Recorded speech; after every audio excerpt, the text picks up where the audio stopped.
కోసం భర్తని చంపిన భార్య లాంటి స్టోరీలు ఎక్కువవుతున్న రోజుల్లో అసలు జరుగుతున్న పరిణామాల మీద స్లేట్ వ్యవస్థాపకుడు అమర్నాథ్ వాసిరెడ్డి గారికి సంబంధించిన ఒక కథనం చూద్దాం.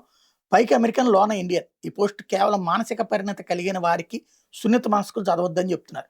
ఊహించో గోరంతలు కొండంతలు చేసో ఈ మాటలు చెప్పడం లేదు. ఎంతో మంది ఎన్నోసార్లు ఇచ్చిన సమాచారంతో మామ తాళి కట్టకుండా ముట్టుకుంటే తప్పు కాదా, 65 ఏళ్ల నాటి నుంచి మనసులు 65 ఏళ్ల నాటి మంచి మనసులు సినిమాలో ఒక పాట.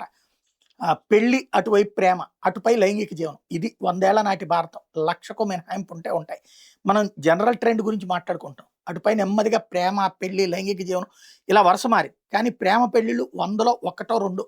పెళ్లి కాకముందు పరాయి పురుషుడిని కల్లో కూడా తలవద్దు, మనసులోకి రావద్దు. ఇది మన సమాజం అమ్మాయిలకి ఇచ్చిన కల్చరల్ కండిషనింగ్.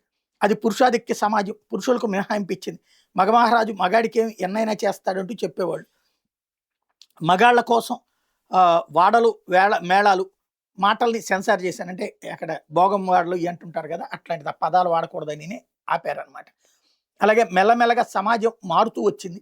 సినిమాలో యువత కల్చరల్ కండిషనింగ్ అయిపోయాయి. హీరో హీరోయిన్ ప్రేమ, వారి ప్రేమ కొండకుచో కాస్త హద్దులు దాటడం. ఇది 1980, 2010 కాలపు సీన్. దీంతో నెమ్మదిగా ప్రేమ వివాహాలు ఎక్కువయ్యాయి. ప్రేమ వివాహాలని పెద్దలు ఒప్పుకుని అరేంజ్డ్ మ్యారేజ్గా చేయడం ఇటీవల కాలంలో పరిపాటిగా మారింది. ఇక్కడ దాకా అందరికీ తెలిసిందే.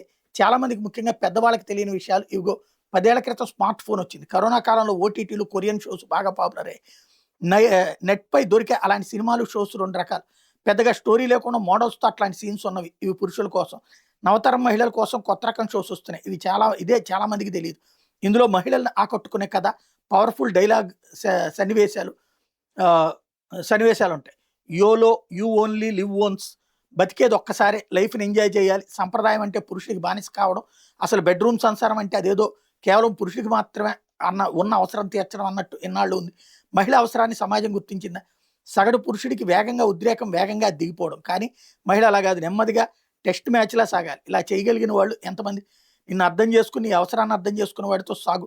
పెళ్ళి, భర్త ఇవన్నీ వట్టి మాటలు. నిన్ను డొమెస్టిక్ స్లేవ్గా మార్చేస్తాయి. ఎంజాయ్ లైఫ్, డ్రింక్స్, ఇంకా ఇలా సాగిపోతాయి ఈ సినిమాలు. 20లో ఉన్న మహిళ పేద ఇది మానసికంగా బాగా ప్రభావం చూపుతుంది. ఇది ఒక బ్రెయిన్ వాష్.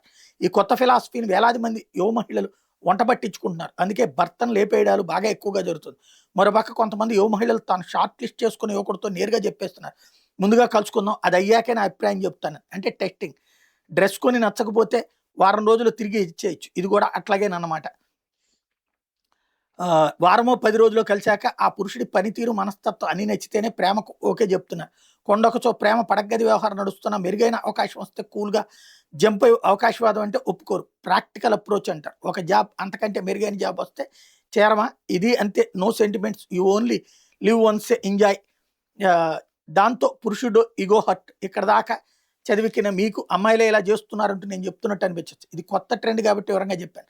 సగటు పురుషుడు ధోరణి శరమాములే, అవకాశం వస్తే ఎంజాయ్ చేద్దామని.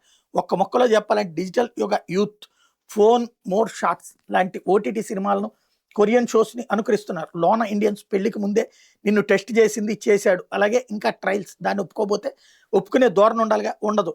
నాది నావాడు అని లోన ఫీలింగ్. అటు ఇటు కానీ హృదయం ఊగిసలాట. చట్టం మహిళల వైపు, దాన్ని వాళ్ళు ఉపయోగించుకుంటున్నారు. అబ్బాయి నాపై దౌర్జన్యం చేశాడంటే వెంటనే కేసు, వార్తలు.